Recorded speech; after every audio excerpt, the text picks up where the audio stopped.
भारत की आज़ादी की लड़ाई में कुछ नाम ऐसे हैं जो हिम्मत, बगावत और कुर्बानी की मिसाल बन गए। आज हम बात करने वाले हैं एक ऐसे ही निडर और हाँ, थोड़े विवादास्पद स्वतंत्रता सेनानी की, जिनकी पूरी जिंदगी ही बगावत और त्याग की एक कहानी है। नाम है सुभाष चंद्र बोस। और देखिए, इस कहानी की शुरुआत हम कहाँ से कर रहे हैं? उन्हीं के सबसे बड़े वैचारिक प्रतिद्वंदी महात्मा गांधी के शब्दों से। गांधी जी ने कहा था, देशभक्तों में राजकुमार। सोचिए जरा, ये शब्द इन दो महान नेताओं के बीच का जो गहरा तनाव था ना, और साथ ही जो एक दूसरे के लिए इज्जत थी, दोनों को दिखाते हैं।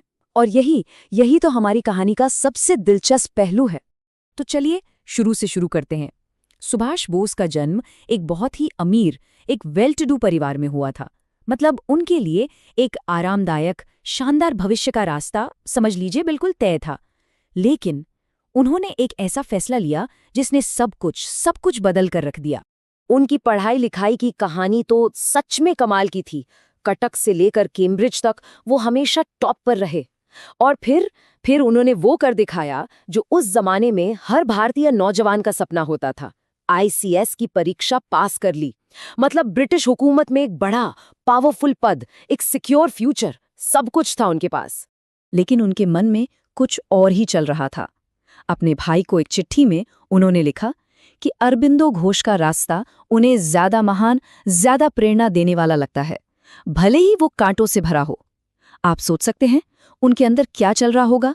एक तरफ वो आरामदायक नौकरी और दूसरी तरफ देश के लिए कुर्बानी का वो मुश्किल रास्ता।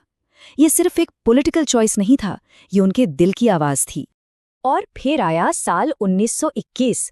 उन्होंने वो कर दिखाया जिसकी लिटरली किसी ने कल्पना भी नहीं की होगी। आईसीएस से इस्तीफा। इसे कहते हैं अपनी नाव जला देना। मतलब वापसी के सारे रास्ते बंद। उन्होंने खुद को पूरी तरह से भारत की आज़ादी की लड़ाई में झोंक दिया। बस यही वो पल था जिसने उनकी जिंदगी का नक्शा हमेशा के लिए बदल दिया।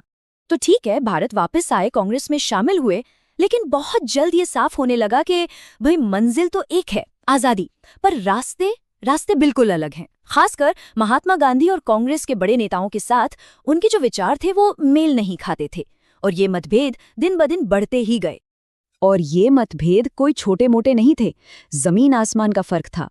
एक तरफ थे गांधी जी, जिनके लिए रास्ता सिर्फ और सिर्फ अहिंसा का था। दूसरी तरफ थे बोस, जिनका मानना था कि आज़ादी पाने के लिए कोई भी तरीका अपनाना पड़े वो जायज़ है, चाहे उसके लिए हथियार ही क्यों न उठाने पड़े। और सिर्फ रास्ता ही नहीं, आज़ाद भारत कैसा होगा, इस पर भी दोनों की सोच अलग थी। गांधी जी चाहते थे एक गांव पर आधारित डिसेंट्रलाइज्ड भारत, वहीं बोस का सपना था एक मजबूत, इंडस्ट्रियल और सेंट्रलाइज्ड देश का। अब एक बात यहाँ समझनी बहुत जरूरी है। बोस सिर्फ गांधी जी के विचारों को नकार नहीं रहे थे, नहीं, उनके पास अपना एक पूरा प्लान था, एक ऑल्टरनेटिव विजन। उन्होंने इसे नाम दिया साम्यवाद। ये किसी से उधार ली हुई आइडियोलॉजी नहीं थी। इसमें उन्होंने सोशलिज्म का अनुशासन, डेमोक्रेसी की आज़ादी और भारत के अपने कल्चरल वैल्यूज, इन सबको मिलाकर एक नया रास्ता बनाने की कोशिश की।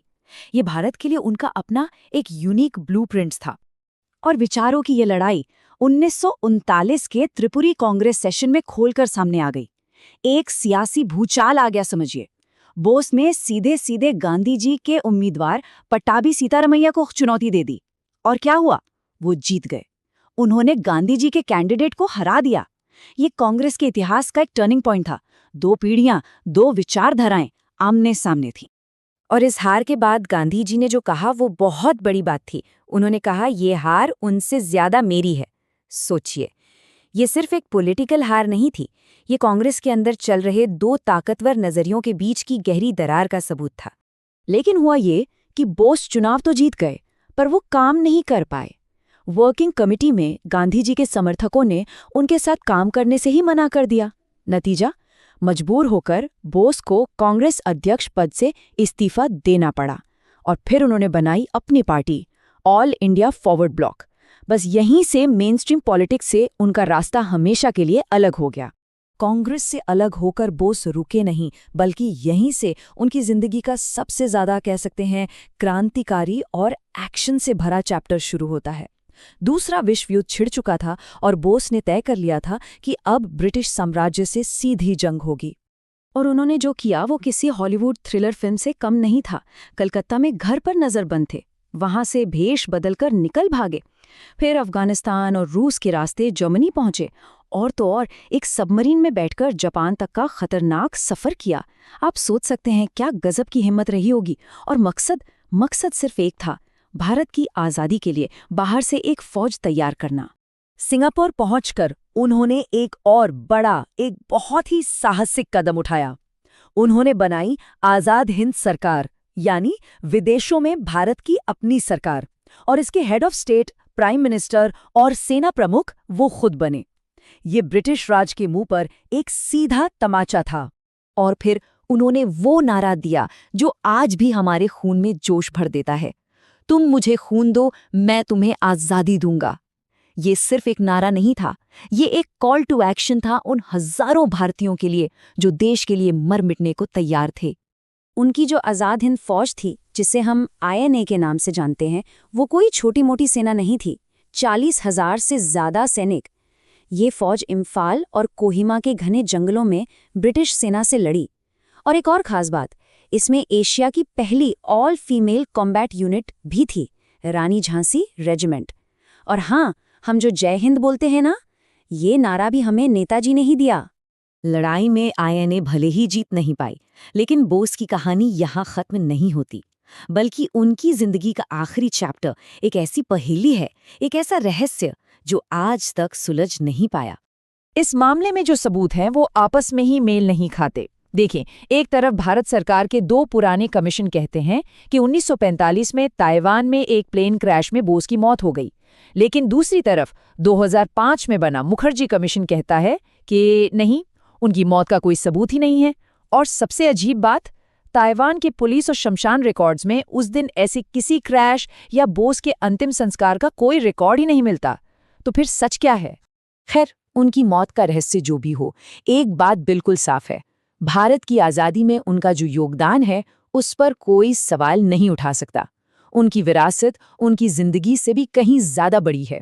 भले ही INA जंग के मैदान में हार गई, लेकिन उसकी कहानी ने पूरे भारत में एक क्रांति की लहर दौड़ा दी। जब अंग्रेजों ने INA के सैनिकों पर लाल किले में मुकदमा चलाया ना, तो पूरा देश उनके साथ खड़ा हो गया। इस एक घटना ने ब्रिटिश इंडियन आर्मी की वफादारी को जड़ से हिला दिया, और इसी की चिंगारी से 1946 में रॉयल इंडियन नेवी में बगावत हुई। अंग्रेजों को समझ आ गया कि अब खेल खत्म हो चुका है, अब वो भारतीय सैनिकों के भरोसे यहाँ राज नहीं कर सकते। और आखिर में कहानी घूमकर फिर वहीं आ जाती है जहां से हमने शुरू की थी, महात्मा गांधी पर। इतने सारे मतभेद, इतनी बहस, लेकिन इन सबके बावजूद गांधी जी बोस की कुर्बानी और उनकी देशभक्ति की दिल से इज्जत करते थे। उनका ये कहना कि नेताजी हमेशा अमर रहेंगे दिखाता है कि बोस का कद किसी भी पॉलिटिकल बहस से कहीं ज्यादा ऊंचा था। तो आखिरकार सुभाष चंद्र बोस कौन थे? क्या वो एक ऐसे देशभक्त थे जिसने आज़ादी के लिए अपना सब कुछ दांव पर लगा दिया, या एक प्रैक्टिकल इंसान जिसने दुश्मन के दुश्मन को दोस्त बनाने में कोई हिचकिचाहट नहीं दिखाई? या फिर वो एक विजनरी थे जिसने एक मजबूत आत्मनिर्भर भारत का सपना देखा था? शायद वो इन सबका एक मिला-जुला रूप थे, और यही वजह है कि आज भी उनकी कहानी इतनी जिंदा और इतनी जरूरी लगती है।